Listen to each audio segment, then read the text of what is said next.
आनंद मोहन। जी जी। आनंद मोहन के आने के बाद से नीतीश कुमार जितना प्रेम आनंद मोहन को दिखा रहे हैं उतना मांझी जी को नहीं दिखा पा रहे हैं। इससे भी नाराजगी कहीं ना कहीं मांझी जी की है। कार्यक्रमों के माध्यम से तो भीड़ दिखा रहे हैं वो, जी जी, लेकिन आवाहन करने पर कितनी भीड़ आती है। बिहार में रैली को शक्ति प्रदर्शन माना जाता है। जी जी। लालू यादव ने यही कर करके बिहार में ताकत दिखाई है लोगों को। तो देखिए कल ही देखा आपने कि पवन सिंह गोड़ छू रहे हैं तेज प्रताप यादव। जी जी।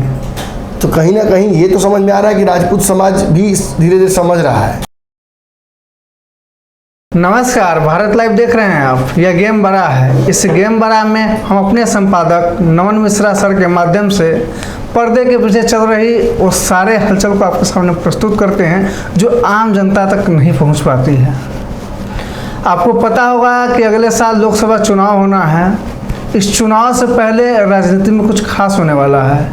नवंबर माह में चिराग पासवान, जीतन राम मांझी और आनंद मोहन सिंह तीनों एक साथ शक्ति प्रदर्शन करने वाले हैं।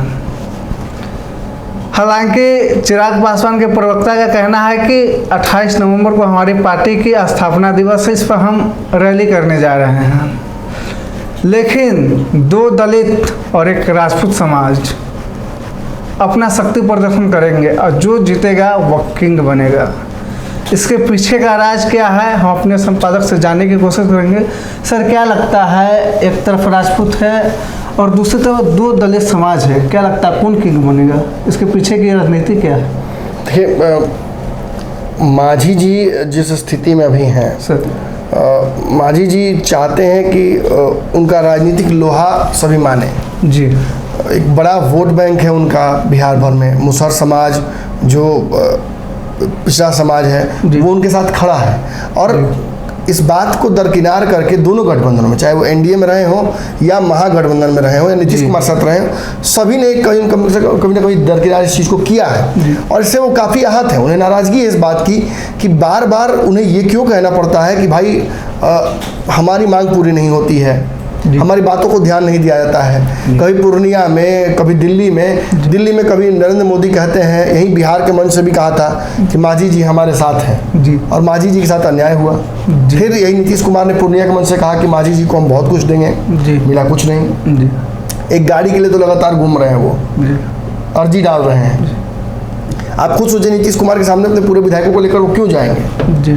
जब एक गाड़ी ही मांगनी थी तो विधायक लेके क्यों जाएंगे? जाने का कोई संभावना ही नहीं बनती है। निश्चित तौर पर उससे बड़ी बात करनी थी। जी जी। फिर अगले ही दिन नीतीश कुमार से मुलाकात करने के बाद वो राज्यपाल से क्यों मिलेंगे? मांझी जी का राज्यपाल से मिलने का मकसद मतलब क्या बनता है? नहीं बनता है। लेकिन मिलकर वो शिक्षा व्यवस्था पर बिहार के सवाल खड़ा करते हैं। जी। कहते हैं कि बिहार में एस्टीमेट घोटाला होता है, 100 रुपया काम 1000 में कराने की कोशिश की जाती है। फिर वो कहते हैं कि पुल टूटा है, उस पर जिम्मेवारी नीतीश कुमार जी की है, सीबीआई जांच होनी चाहिए।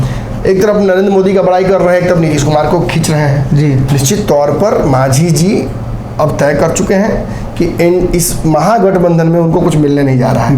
देखिए नीतीश छोड़कर उनका कोई पैरोकार है भी नहीं। जी जी। और नीतीश कुमार ने भी मुंह फेर लिया है। जी। विजय चौधरी को आगे करके नीतीश कुमार प्रॉक्सी के तौर पर बात करना चाहते हैं उनसे। क्यों? क्योंकि मांझी जी ने 5 सीटों की डिमांड कर दी। अरे बिहार में इतनी आरक्षित सीटें हैं, मांझी जी 8 सीट पर तैयारी कर रहे हैं। उनके वोट को आवश्यकता, एनडीए के लिए चुनाव लड़ने गए तो उन्होंने इतना जाकर लाया। आपके कहने पर वो पीछे पीछे आपके चले आए महागठबंधन बिना क्वेश्चन आस्क, बिना शर्त के। अब जो शर्तें उनकी सामने है या जो उनकी मांग है उसको कौन पूरा करेगा? तेजस्वी तो कभी मांझी को भाव नहीं देंगे। कांग्रेस अपने ही फेराम पड़ी हुई है 8 सीटों के। लेफ्ट की पार्टियां उस स्थिति में है नहीं कि मांझी की बात सुन सके। तो कहीं ना कहीं नीतीश ही ना है। और एक अगर हाकिम हो, अब वही बात ना सुन रहा हो, तो हाकिम बदलने का समय आ गया है। तो मांझी जी ने कहीं ना कहीं मन बना लिया है और वो वही करने जा रहे हैं। मांझी जी सितंबर से नवंबर के बीच में एक बड़ी तैयारी कर रहे हैं और नवंबर के माह में वो एक बड़ा रैली करने जा रहे हैं। मुसहर समाज और जो दलित समाज उसको पूरा इकट्ठा करके पटना गांधीनगर में इकट्ठा करेंगे। इसके पीछे मकसद क्या है? दरअसल उनको पता है कि इधर अगर भाव घटा है मांझी जी का, तो उसका एक और कारण है कि महागठबंधन में एक और नेता बड़े आ गए हैं, आनंद मोहन। जी जी। आनंद मोहन के आने के बाद से नीतीश कुमार जितना प्रेम आनंद मोहन को दिखा रहे हैं उतना मांझी जी को नहीं दिखा पा रहे हैं। इससे भी नाराजगी कहीं ना कहीं मांझी जी की है। तो जब आनंद मोहन एक बड़ा रैली और बैठक करने चाह रहे हैं नवंबर में, तो क्यों ना उसी आसपास मांझी जी भी अपनी रैली कर दें। देख लिया जाए कि बिहार में आनंद मोहन के बुलाने पर राजपूत ज़्यादा आते हैं कि बिहार में मुसहर ज़्यादा है।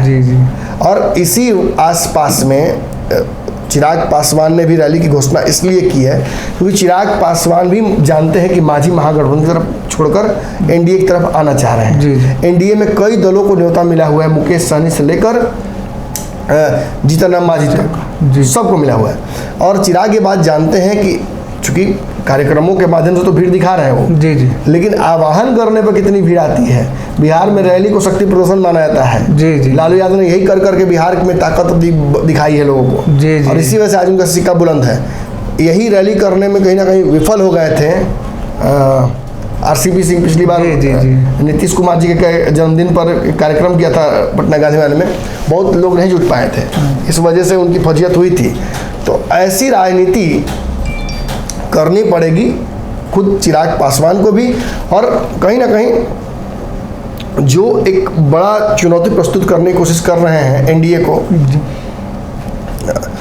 एक सामने में दिख रहा है नैरेटिव कि भाई जब से जेल से निकले आनंद मोहन तब से लगातार भाजपा के खिलाफ बोल रहे हैं। जब से वो बाहर आए हैं तब से लगातार वोट बैंक इकट्ठा कर रहे हैं महागठबंधन के पक्ष में। लेकिन एक बड़ा सवाल तो खड़ा होता है ना कि क्या आनंद मोहन के कह देने मात्र से महागठबंधन में जाकर वोट करने जाएगा राजपूत समाज, सवन समाज। तो देखिए कल ही देखा आपने कि पवन सिंह गोड़ छू रहे हैं तेज प्रताप यादव। तो कहीं ना कहीं ये तो समझ में आ रहा है कि राजपूत समाज भी धीरे धीरे समझ रहा है कि थोड़ा झुक कर काम निकल जाए तो निकाल लिया जाए राजनीति में। और इसमें आनंद मोहन ने कहीं ना कहीं अपना जो नया जो राजनीतिक उन्होंने कलेवर दिखाया है वो दिख रहा है। अब आगे आनंद मोहन यदि सच में एक बड़ा हिस्सा राजपूतों का अपने पाले में करने में सफल हो जाते हैं और वो शक्ति प्रदर्शन का सफल होता है तो भाजपा बेचैन हो जाएगी। और देखिए अक्सर जब आपको भूख लगा रहता है ना, सामने में अगर दिख जाए पहला ठेला कोई बढ़िया खाना खिलाने वाला, तो आप उस समय सोचते नहीं कि ना छोले भटूरे खाते हैं, आपको दिख जाएगा एग रोल कि इसी को खा के फिलहाल पेट भर। वही स्थिति है कि जिस वक्त आनंद मोहन की शक्ति प्रदर्शन होगा उसके तुरंत बाद बिहार में मांझी और चिराग पासवान दोनों अपना शक्ति प्रदर्शन करेंगे, तो भाजपा तो हाथों हाथ खरीद लेगी ना। देखिए मांझी जी कह रहे हैं कि 25 को फैसला ले लेंगे, लेकिन ऐसा जरूरी नहीं कि वो फैसला ले लेंगे कि वो एनडीए छोड़ के जा रहे हैं, महागठबंधन छोड़ के जा रहे हैं एनडीए में, बल्कि वो फैसला ये लेंगे कि अब वो महागठबंधन में नहीं रह सकते हैं।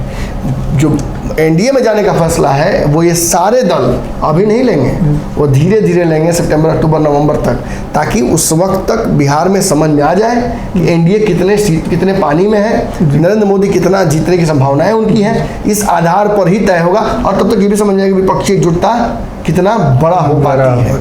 और इसी वजह से ये राजपूत वर्सेस पासवान वर्सेस मुसहर जो आप देखने वाले हैं नवंबर के महीने में पूरा ये होने वाला है। तो ये गेम बना था, हमने आपको बताया कि इस शक्ति प्रदर्शन का क्या मायने हैं और इससे राजनीति पर क्या इफेक्ट पड़ेगा। इसी प्रकार से राजनीति को पूरी तरीके से समझने के लिए बने रहिए भारत लाइव के साथ, और हमारे चैनल को सब्सक्राइब नहीं किए हैं तो सब्सक्राइब जरूर कर ले। धन्यवाद, नमस्कार।